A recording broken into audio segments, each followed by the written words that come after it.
Audience générale du pape Léon, cycle de catéchèse du jubilé 2025, Jésus-Christ notre espérance, la vie de Jésus, les paraboles. 8. Les ouvriers de la vigne. Et il leur dit, allez vous aussi à ma vigne. Matthieu chapitre 20, verset 4. Chers frères et sœurs, bonjour. J'aimerais m'arrêter à nouveau sur une parabole de Jésus. Il s'agit à nouveau d'un récit qui nourrit notre espérance. Parfois, nous avons l'impression de ne pas parvenir à trouver un sens à notre vie. Nous nous sentons inutiles, inadaptés, comme les ouvriers qui attendent sur la place du marché que quelqu'un les fasse travailler. Mais il arrive aussi que le temps passe, que la vie s'écoule et que nous ne nous sentions pas reconnus ni appréciés. Peut-être ne sommes-nous pas arrivés à temps, d'autres se sont présentés avant nous, ou des soucis nous ont retenus ailleurs. La métaphore de la place du marché est également très adaptée à notre époque, car le marché est le lieu des affaires où malheureusement s'achète et se vend autant l'affection que la dignité, en essayant d'en tirer profit. Et quand on ne se sent pas valorisé, reconnu, on risque même de se vendre au premier venu. Le Seigneur, au contraire, nous rappelle que notre vie a une valeur et qu'il désire nous aider à la découvrir. Toujours dans la parabole que nous commentons aujourd'hui, il y a des ouvriers qui attendent que quelqu'un les prenne pour une journée. Nous sommes au chapitre 20 de l'évangile de Matthieu, et là aussi nous trouvons un personnage au comportement inhabituel qui étonne et interroge. Il s'agit du propriétaire d'une vigne qui se déplace pour aller chercher ses ouvriers. Il veut évidemment établir avec eux une relation personnelle. Comme je le disais, c'est une parabole qui donne de l'espérance, parce qu'elle nous dit que ce patron sort plusieurs fois pour aller à la recherche de qui cherche à donner un sens à sa vie. Ce patron sort dès l'aube et revient ensuite toutes les 3 heures pour chercher des ouvriers à envoyer dans sa vigne. Selon ce schéma, après être sorti à 3 heures de l'après-midi, il n'y aurait plus de raison de sortir à nouveau, car la journée de travail se terminerait à 6 heures. Au lieu de cela, ce patron infatigable, qui veut à tout prix valoriser la vie de chacun d'entre nous, sort pourtant encore à 5 heures. Les ouvriers restés sur la place du marché avaient sans doute perdu tout espoir. Cette journée s'était déroulée en vain, et pourtant, quelqu'un a cru encore en eux. Quel sens cela a-t-il de prendre des ouvriers uniquement pour la dernière heure de la journée de travail ? Quel sens cela a-t-il d'aller travailler pour 1 heure seulement ? Pourtant, même lorsqu'il vous semble de ne pouvoir faire que peu de choses dans la vie, cela vaut toujours la peine. Il y a toujours la possibilité de trouver un sens parce que Dieu aime notre vie.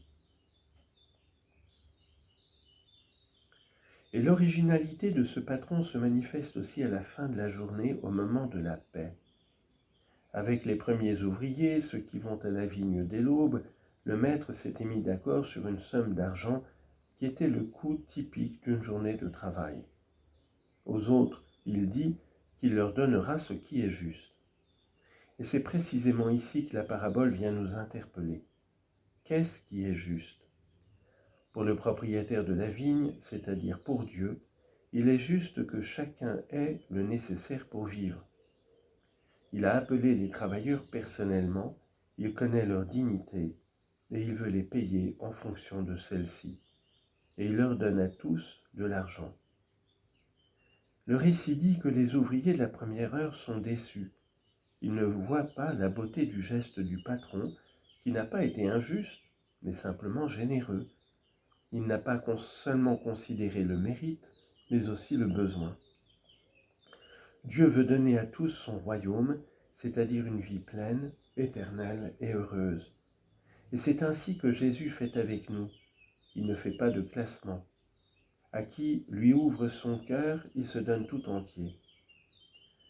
À la lumière de cette parabole, le chrétien d'aujourd'hui pourrait être tenté de penser pourquoi commencer à travailler immédiatement? Si la rémunération est la même, pourquoi travailler plus? À ces doutes, saint Augustin répondait ainsi.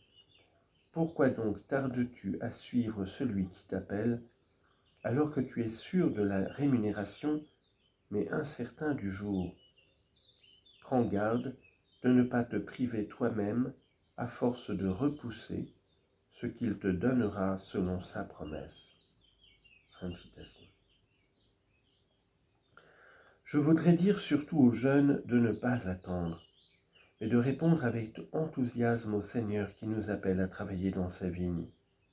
Ne pas tarder, retrousser ses manches, car le Seigneur est généreux et tu ne seras pas déçu.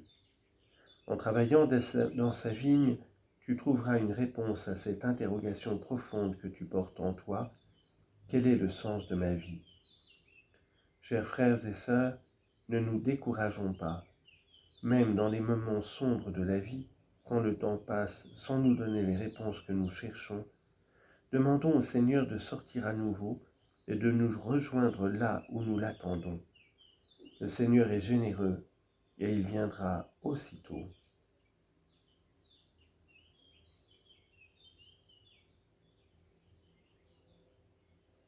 Résumé, nous entendons aujourd'hui une parabole de Jésus qui nourrit notre espérance.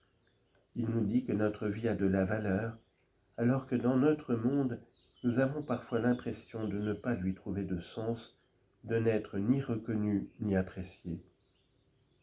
Le maître de la vigne, Dieu, sort en personne pour chercher des ouvriers qui attendent qu'on donne un sens à leur vie, car il veut établir avec eux une relation personnelle. Il sort régulièrement, depuis l'aube et jusqu'à la 5e heure, juste avant la fin de la journée de travail, car il veut donner de la valeur à la vie de chacun. À la fin de la journée, pour le maître de la vigne, il est juste que tous les ouvriers dont il connaît la dignité aient ce qui est nécessaire pour vivre. Il veut donner ce qui est juste à chacun. Répondons avec enthousiasme au Seigneur qui nous appelle à travailler à sa vigne. Même lorsque nous pensons ne pas pouvoir faire grand-chose dans notre vie, il y a toujours une possibilité de lui trouver un sens, car Dieu aime cette vie. Dans ces moments sombres, demandons au Seigneur de sortir encore et de nous rejoindre, car il est généreux et il vient sans tarder.